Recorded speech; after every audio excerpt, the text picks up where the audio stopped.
우리의 영혼이 잠자고 시들어 있을 때는 그 말씀이 쓰고 모래와 같은 그런 말씀이 될 것입니다. 그러니까 우리가 영혼이 살아있느냐, 지난 시간에도 말씀 살아있느냐, 잠자고 있느냐에 따라서 말씀을 받을 때에 그 맛이, 그 느낌이 달라진다는 것입니다. 오늘 똑같은 말씀이 계시록 10장 9절 10절에도 이렇게 되어 있습니다. 내가 천사에게 나가 작은 책을 달라 한즉 천사가 가로되 갖다 먹어버리라. 네 배에는 쓰나 네 입에는 꿀같이 달리라 하거늘 내가 천사의 손에서 작은 책을 갖다 먹어버리니 내 입에는 꿀같이 다나 먹은 후에 내 배에서는 쓰게 되더라 하는 말씀.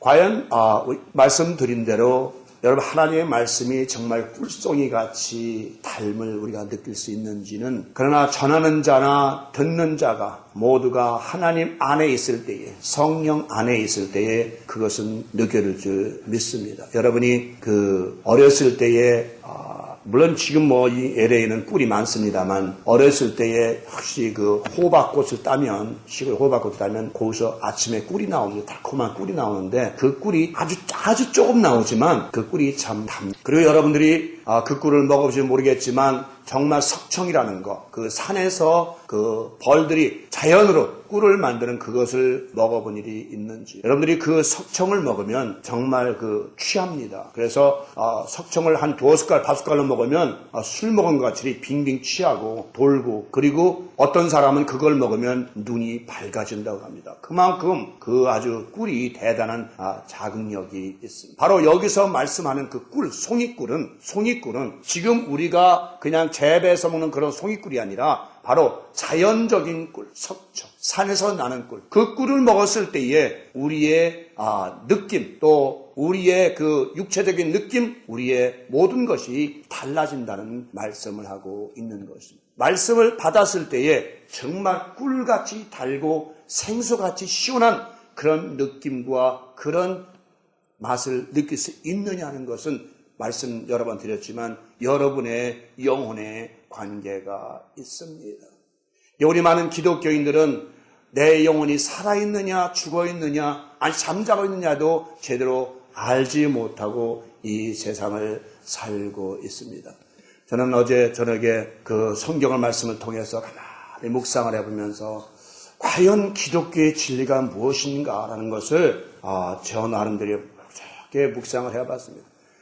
우리가 지금 많은 분들이 설교를 하고 많은 분들이 와서 말씀을 깨닫게 하시고 가르치고 하지만 과연 하나님이 우리에게 원하시는 참 목적은 무엇이던가 하는 것을 제가 한번 묵상해보면서 깨달았는데, 여러분이 잘 아시는 말씀이에요. 결국은 하나님은 우리에게 무슨 뭐를 원하십니까? 사랑과 용서와 자비예요. 그거 외에는 아무것도 없습니다. 아무리 생각을 해봐도, 성경을 아무리 묵상을 해봐도 결국은 예수님도 사랑과 용서와 자비를 위해서 몸소 십자가에 달려 죽으셨어요. 자기를 희생하는 사랑, 모든 죄인을 용서하는 그 사랑, 모든 사람에게 자비를 베푸는 그 사랑 때문에 몸소 자기의 몸을 십자가에 달리셨다. 그런데 오늘날 기독교는 과연 어떻습니까? 무엇을 위하여 교회가 존재하고, 무엇을 위하여 설교를 하고, 무엇을 위하여 우리 기독교 신자는 예배를 드리고 있습니까? 우리가 교회에 다니면서 말씀을 듣고 찬송을 드리고 예배를 드리지만 막상 삶을 통해서, 여러분이 삶을 통해서 사랑과 용서와 자비를 베푸는 그런 삶을 살고 있는지 한번 여쭤보고 싶습니다. 여러분이 한번 제가 묻고 싶습니다. 자, 여기 여러분 앞에 강도가 총을 들고 들어갔습니다. 총을 들고 들어와서 무엇인가를 원합니다. 돈을 내놓으라고 합니다. 어떻게 하시겠습니까? 대부분의 사람들은 물어보면 911번에다 신고하지요. 또 대부분 어떤 사람들은 주지요, 내놓지요 하고 여러 가지 답을 할 겁니다. 결국은 우리가 강도가 들어왔을 때에 과연 여러분은, 이건 극단적인 예언입니다만 어떤 식으로 대하겠습니까? 예수님께서도 만약에 이 세상에 오셔서 모든 사람을 용서하지 않고 법대로, 율법대로 모든 것을 처리하셨다면 과연 여러분은 지금 살아서 구속을 받았을까요? 죄상을 받았을까요? 못 받습니다. 근데 우리는 예수 그리스도로 말미암아 용서함을 받았다고 하면서 우리는 남을 용서하기 싫어합니다. 남이 나에게 다가오면 신고하고 법으로 해결하고 무엇인가를 같이 복수하려고 달려들고 있습니다. 그러면 기독교인과 일반 사람과 다른 점이 무엇입니까? 기독교는 사랑과 용서와 자비 외에는 없습니다. 그것이 이루어지지 않을 때는 천국에 들어갈 수가 없습니다. 많은 사람들은 교회에 와서 헌금만 또 예배 꼭 참석하고 술 안 마시고 담배 안 열심히 주일 성수하면 천국 가는 것으로 물론 당연합니다. 그러나 예수님께서 누가복음에서 그런 말씀을 하십니다. 한 강도가 쓰러져 있는데 레위인과 제사장은 그냥 지나갑니다. 그러나 한 사마리아는 지나가다 그를 보고 가엾게 여겨 그를 나귀에 태워서 포도주와 기름으로 치러 나귀에 태워서 주막으로 인도해서 그를 부탁하고 지나갑니다. 오늘날 이렇게 생각할 수 있겠죠. 길에 가다가 어떤 사람이 심히 괴로워하고 아파하고 고통하고 있습니다. 쓰러져 있습니다. 그럴 때에 주일날 예배 드리러 갑니다. 목사님들 그 앞을 지나갑니다. 그런데 지금 가서 빨리 설교를 해야 됩니다. 예배에 맞춰 설교를 해야 됩니다. 그럴 때 과연 어떤 것이 옳습니까? 그 아픈 사람을, 그 땅에 쓰러진 사람을 데리고 병원에 가야 되는 게 맞습니까? 아니면 예배를 들어가서 설교를, 그 사람을 버려두고 설교하는 게 맞습니다. 아마 오늘 대부분들의 목사님들은 그 예배를 위해서 그를 버려두고 지나가는 것이 거의 대부분. 바로 예수님도 그거를 얘기하신 거예요. 레위인과 제사장은 그냥 지나가 버렸어요. 모른 체하고 지나가. 왜요? 가서 성소에 가서 예배를 드리는 이기 때문에 그냥 지나가 버리고 말합니다. 그러나 사마리아인은 그를 지나치지 않고 그를 돌봐 주었습니다. 어느 것이 옳습니까? 오늘날 기독교는 그래서 주님께서 말씀하시기를 나더러 주여 주여 하는 자가 내게 합당하지 않고 주의 뜻대로 행하는 자라야 바로 천국에 들어갈 수 있다고 말씀합니다. 어제 밤새도록 묵상을 하면서 정말 과연 나는 지금 사랑과 용서와 자비가 있는가, 그런 마음을 가지고 있는가? 과연 나를 악하게 대하고 나를 괴롭게 하고 나를 힘들게 하고 나를 어렵게 하는 사람을 만났을 때 그를 용서하고 그를 사랑과 자비를 베풀 수 있을까? 나 자신을 돌아보면서 또 한 번 하나님께 기도를 했습니다. 하나님, 저에게 사랑과 용서와 자비를 베풀 수 있는 능력을 주시옵소서. 다른 능력 필요 없습니다. 여러분에게 또 저에게 그 능력만 있다면 모든 사람을 사랑할 수 있고 모든 사람을 용서할 수 있고 자비를 베풀 수 있는 능력만 있다면 그 외의 것은 어떤 것도 다 이룰 수가 있습니다. 예수님이 이 땅에 왜 오셨습니까? 말씀을 가르치러요. 말씀은 그 전에 이미 구약 성경이 있었습니다. 예수님께서 이 땅에 오신 것은 바로 바리새인들과 서기관들이 말씀은 가르치고 강론하지만, 율법은 가르치지만 그 말씀대로 행하지 않고 참 진리가 무엇인지 제대로 행하지 못하기 때문에 오셔서 직접 죄인들과 병자들을 돌보시고 그들을 감싸주시고 그들을 고쳐주시고 그들을 위로하시고 죄인들과 어리석고 힘든 백성들을 찾아가서 그들을 말씀을 주시고 그들을 권고하시며 그들에게 소망을 주시고 마지막에는 죄인들을 위해 자기 몸을 버리신 그 사랑과 용서와 자비, 그것 때문에 이 세상에 오셨습니다. 오늘날 교회는 어느 방향으로 가고 있습니까? 교회가 커지고 사람이 많아지고 큰 빌딩에 세워지고 그리고 헌금 많이 하고 그런 것이 참 교회입니다. 여러분 정말 깨달으십시오. 교회라는 것은, 하나님의 백성이라는 것은, 하나님의 자녀라는 것은 사랑과 용서와 자비를 베풀지 않고서는, 그런 마음을 가지지 않고서는, 그런 능력을 나타내지 않고서는 절대로 하나님 나라에 들어갈 수가 없습니다. 하나님은 바로 사랑과 용서와 자비가 바로 하나님의 성품이요, 그것이 신의 성품에 참여하는 길인 것입니다. 만약에 하나님께서 하나님이 사랑하는 자들만 은혜를 주시고 하나님이 미워하는 자들을 만약에 죽이시고 원하신다면, 벌 주시고 원하신다면 오늘날 이 우주 만물의 모든 피조물에게 하나님 믿는 자들에게 햇빛과 비를 주시고 안 믿는 자들에게 안 주신다라면 어떻게 되겠습니까? 하나님은 온 우주 만물, 죄인이나 죄인 아니 의인이나 죄인이나 모든 사람의 공산주의나 민주주의나 미국이나 소련이나 중국이나 아프리카나 모든 피조물들에게 햇빛과 비를 주시고 물을 주시고 먹을 것을 주시고 입을 것을 주시는 그 하나님, 모든 자들에게 공평하게 은혜를 베푸시는 그 하나님, 모든 자들을 용서하시는 그 하나님, 모든 자들에게 자비를 베푸시는 그 하나님, 심지어는 풀 한 포기까지도 벌레에게까지도 자비를 베푸시는 그 하나님, 그것이 바로 하나님의 성품이요 우리가 참여해야 될 성품인 것입니다. 교회에 가서 뭘 하십니까? 일주일 동안 있다가 예배드리고 이제 일주일 동안 하루를 삽니다. 그러면 세상에서 여러분들은 많은 것을 닥칠 겁니다.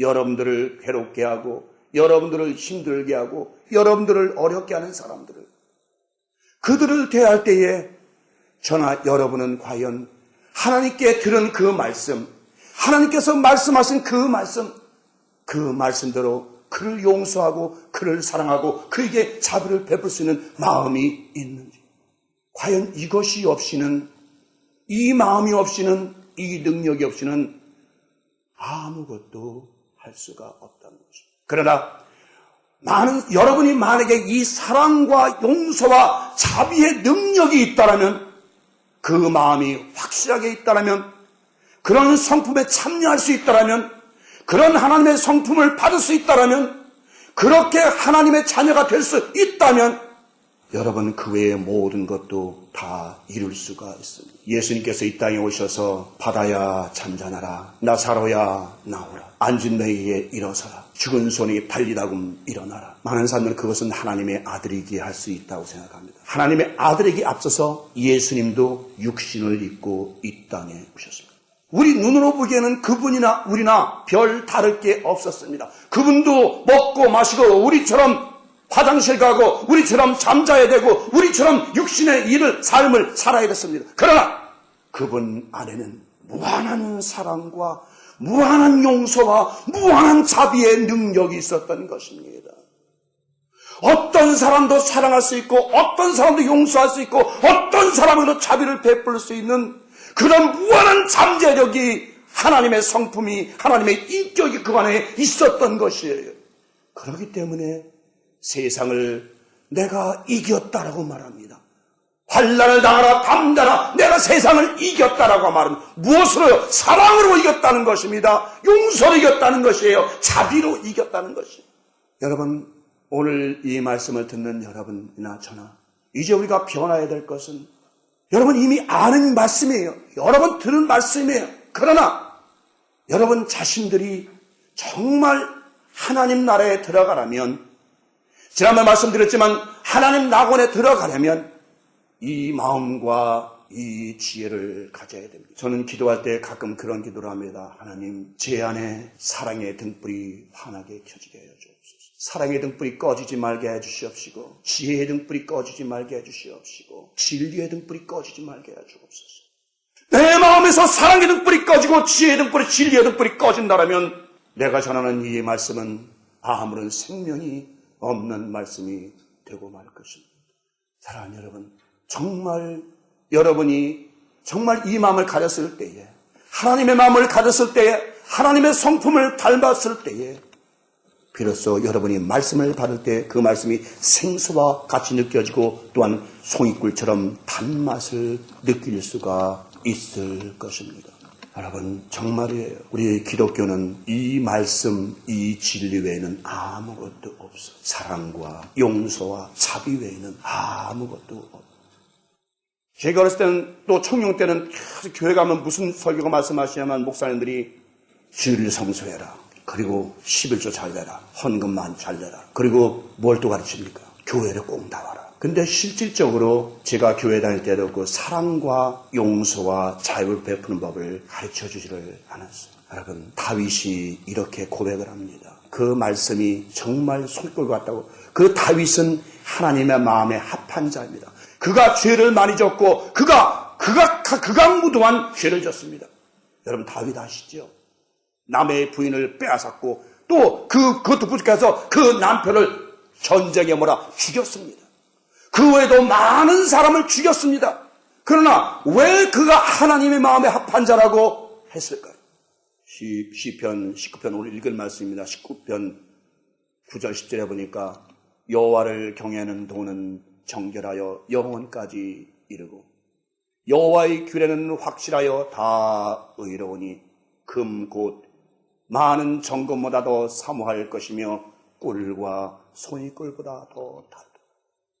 다윗이 그런 많은 죄를 졌지만 하나님의 말씀이, 하나님의 음성이, 하나님의 말씀하심이 정금 이상의 어떤 값진 것보다도 말씀이 더 귀중하고 어떤 것 음식보다도 소니꿀보다 더 단 그 말씀이라고 다윗은 시편에서 고백하고 있는 것을 볼 수가 있습니다. 이 세상에서 가장 값진 것은 금과 보석입니다. 그리고 이 세상에서 가장 맛있는 것을 비유할 때는 꿀 같다고 설명을 합니다. 그러니까 다윗은 하나님의 말씀이 이 세상 어떤 금보다도 어떤 정금보다도 어떤 것보다도 가장 달고 값진 말씀이라고 고백을 하고 있습니다. 시편 81편 16절 보니까 내가 또 밀의 아름다운 것으로 저희에게 먹이며 반석에서 나오는 꿀로 너를 만족해 하리라.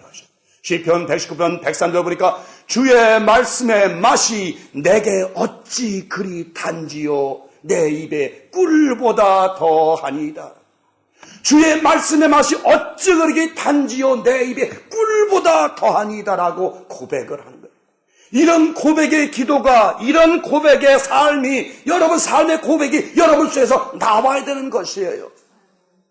그것은 바로 사랑과 용서와 자비를 베푸는 마음에서 나올 수가 있는 것입니다. 그것이 바탕에, 우리 마음의 바탕에 깔리지 않으면, 그래서 제가 제일 많이 들은 설교가 십계명 설교입니다. 하지 마라, 하지 마라, 하지 마라, 하지 마라. 물론 나쁜 일은 안 해야 됩니다. 그러나 여러분, 우리가 이 성경에 있는 율법과 이 도덕은 이미 우리가 학교에서도 많이 배운 것입니다. 윤리 도덕 시간에, 지금은 윤리 도덕 시간이 없다 그러더라고요. 우리 고등학교 때는 윤리 도덕 시간이 있었습니다. 저는 국민학교 때도 도덕 시간이 있었어요. 근데 오늘날은 이 윤리 도덕 시간이 없어졌기 때문에 아이들이 부모의 공경이라든가 선생님 공경이라든가 윗사람 공경이라든가 전혀 없어져 버렸어요. 바로 윤리 도덕을. 그래서 저는 그런 얘기를 합니다. 우리가 왜 성경을 가르치면서 동양적인 사고방식으로 가르치질 않는가? 왜 서양 철학을 겸비해서 거기다 엎혀서 가르치는가? 인의예 지신입니다. 그렇죠? 인, 어지른 자, 의롭고, 지혜롭고, 예절, 신, 믿음입니다. 인의예 지신이에요. 바로 이것을 바탕으로 해서 성경이 쓰여졌고 이것이 바탕으로 해서 성경이 가르쳐줘야 되는 것이에요. 잠언서 16장 24절에 보니까 바로 뭐예요? 선한 말은 꿀송이 같아서 마음에 달고 뼈에 양약이 되느니라. 선한 말, 아름다운 말, 하나님의 말씀, 복된 말씀, 의로운 말씀, 지혜로운 말은 모든 사람에게 양약이 되고 뼈에 양약이 된다는 거예요. 참으로 우리 말은, 우리 입에서 나오는 말은 때로는 독한 화살이 될 때도 있고 때로는 쓴 약이 될 때도 있고 때로는 불같이 우리의 마음을 태울 때도 있고. 그래서 혀가 뭐예요? 지옥불이 하잖아요. 야곱에서는 인간의 혀가 지옥불이, 모든 불의가 혀 밑에서 나온다는 거 맞죠? 혀 한번 잘못 놀리면 어떻게 됩니까? 사람이 죽고 살 때가 있는 거죠. 이 말씀에서 배와 창자는 사람의 마음, 여러분 마음의 그 배에 들어가서 이제 배에 채우고 창자에 채우라고 말씀하셨죠. 그 말씀은 바로 우리의 창자는 마음을 얘기하는 거죠. 여러분 5장 6부에 제가 언제 말씀드렸죠? 5장 6부에 우리의 마음이 들었어요. 그래서 여러분 말씀드렸죠. 화를 잘 내는 사람은 간이 나쁘다. 그리고 우울증에 빠져있는 사람들은 폐가 나쁘다. 그리고 두려움을 잘 타는 사람은 콩팥이 나쁘다. 잘 놀래는 사람은 심장이 나쁘다. 말씀드렸습니다. 우리의 모든 이 오장육부에 우리의 마음도 함께 들어. 그래서 우리가 화를 잘 내는 사람은 간이 탄다 그래요. 마음이 좋을 때 간이 탄다 그래요. 여러분, 이 결핵 환자들을 보셨습니까? 결핵 환자들은요, 우울증이 심해요. 그래서 우울증이 심한 사람들을 보면 대개 보면 폐가 안 좋다. 그래서 우리가 그래서 하나님의 말씀을 어디에 넣으라? 너의 마음의 창자까지 아주 오장육부에 하나님의 말씀을 다 집어 넣어서 채우라는 거예요. 그렇게 됐을 때 비로소 말씀이 꿀같이 달게 된다는 거예요. 여러분께 새로운 말씀을 한번 보겠습니다. 아가서 4장 10절 11절 보니까 나의 누이 나의 신부야 네 사랑이 어찌 그리 아름다운지 네 사랑은 포도주에 진하고 내 기름의 향기는 각양 향품보다 승하구나. 내 신부야, 내 입술에서는 꿀방울이 떨어지고 내 혀 밑에는 꿀과 젖이 있고 내 의복의 향기는 레바논의 향기 같구나. 언젠가 아가서도 제가 강의할 때가 있겠지만 여기서 신부와 누이는 바로 무엇입니까? 예수 그리스도의 핏값으로 구속을 받은 물과 성령으로 거듭난 새로운 피조물 예수 그리스도의 신부인 교회들을 얘기하는 것입니다. 바로 예수 그리스도의 신부인 교회들 그 입에서는 꿀방울이 혀 밑에서는 꿀방울이 떨어지고 그 의복은 향기로운 백향목과 향품이 가득. 바로 예수 그리스도를 믿는 하나님의 자녀들은 어디 가나 이렇게 입을 벌릴 때마다 꿀방울이 떨어져야 되고 어디 가나 그리스도의 향기가 몸으로부터 인격으로부터 배어 나와야 된다는 것이죠. 여러분, 어떤 분이 아가서를 읽으면서 그런 얘기를 해요. 하나님이 이 아가서는 인간들의 연애 편지를 주셨나 봐. 왜? 이 아가서에 있는 문장을 잘 써서 편지를 쓰면 여자분들이 반한다나 왜 이렇게 문장을 잘 쓰냐. 정말 이 아가서의 이 문장들은요, 기가 막힌 문장이에요. 그런데 그 문장이 연애하라고 주는 문장이 아니라 바로 예수 그리스도와 신부인 교회들 간의 사이에 오고 가는 말씀인 것이에요.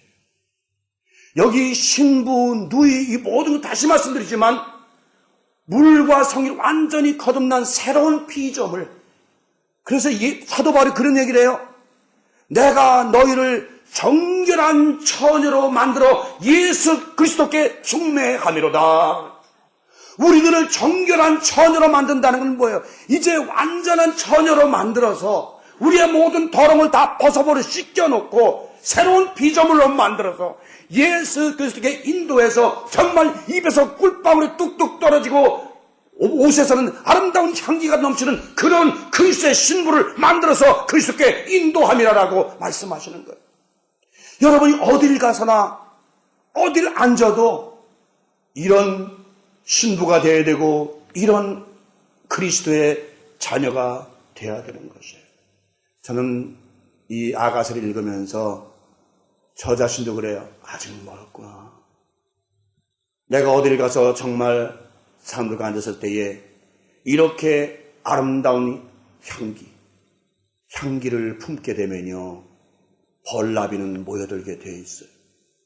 꽃이 향기 없는 꽃에는 벌나비가 모여들질 않아요. 향기가 있어야 벌나비가 모여드는 것처럼 예수 그리스도의 자녀들도 마찬가지입니다. 아름다운 사랑의 향기, 용서의 향기, 자비의 향기가 늘 넘쳐 흐를 때에 사람들은 모여들게 되어 있습니다. 아가서 5장 1절 보니까 나의 누이 나의 신부야 내가 내 동산에 들어와서 나의 모략과 향재료를 거두고 나의 꿀송이와 꿀을 먹고 내 포도주와 내 젖을 마셨으니 나의 친구들아 먹으라. 나의 사랑하는 사람들아 마시고 많이 마시라. 주님이 말씀하시는 거죠. 나의 사랑하는 신부야, 나의 사랑하는 누이야, 이제 나의 동산은 이 땅에서는 교회가 될 것입니다. 나의 동산에 들어와서 나의 향재료, 나의 아름다운 말씀의 향기를 받고, 그리고 내가 주는 송이꿀과 같은 이 말씀을 먹고 또 마시라고 말씀하고 있습니다. 여러분의 영혼에 말씀이 송이꿀이 되십니까? 생수가 되십니까? 여러분, 다시 한번 여러분들의 삶을 돌아보시기 바랍니다. 저는 여러분들에게 제가 무슨 설교를 더 하겠습니까? 제가 무슨 설교를 한들 여러분들에게 큰 감명을 주겠습니까? 여러분 자신이 오늘 들은 말씀을 통해서 모든 사람에게 아름다운 그리스도의 향기와 또한 여러분의 입에서 꿀방울이 꿀송이가 떨어지는 그런 사람들이 되어야 될 줄 믿습니다. 어디 가서든지 무엇을 할 때든지 저는 그렇게 얘기합니다. 남들한테 여러분이 이 세상에 살면서 어딜 가든지 어떤 좌석에 서든지 밥을 먹을 때든지 차를 마실 때든지 누구와 교제할 때든지 누구와 앉았을 때든지 여러분 삶을 통해서 여러분 입술을 통해서 꿀방울과 향기가 넘치는 여러분이 되시기를 주의 이름으로 바랍니다. 상관없어요. 여러분이 어딜 가든지 일을 할 때든지 먹을 때든지 마실 때든지 무엇을 할 때든지 예수 그리스도의 향기를 잊어버리지 말고 여러분이 예수 그리스도의 꿀과 꿀버림을 기억하시기 바랍니다. 여러분 입술에서 여러분 혀 밑에서 정말 꿀송이와 같은 그런 선행의 말씀, 아름다운 말씀, 향기로운 말이 여러분 입에서 넘쳐 흐르기를 바랍니다. 여러분 입을 벌릴 때마다 모든 사람의 영혼을 살찌우고 모든 사람의 영혼을 갈증해서 멈추게 해주는 모든 영혼을 소송케 해주는 그런 생수의 말이 여러분 입을 통해서 흘러 넘치길 바랍니다. 여러분 입술이 여러분 입이 정말 생수의 샘, 구원의 샘, 구원의 우물이 되는 입술이 되기를 간절히 축원합니다. 여러분 삶을 통해서 어딜 가나 여러분 인격을 통해서 아름다운 그리스도의 향기가 또한 여러분 입을 벌 때마다 아름다운 그리고 거룩한 그리스도의 편지가 되시기를 성부와 성자와 성령의 이름으로 간절히 축원을 드립니다.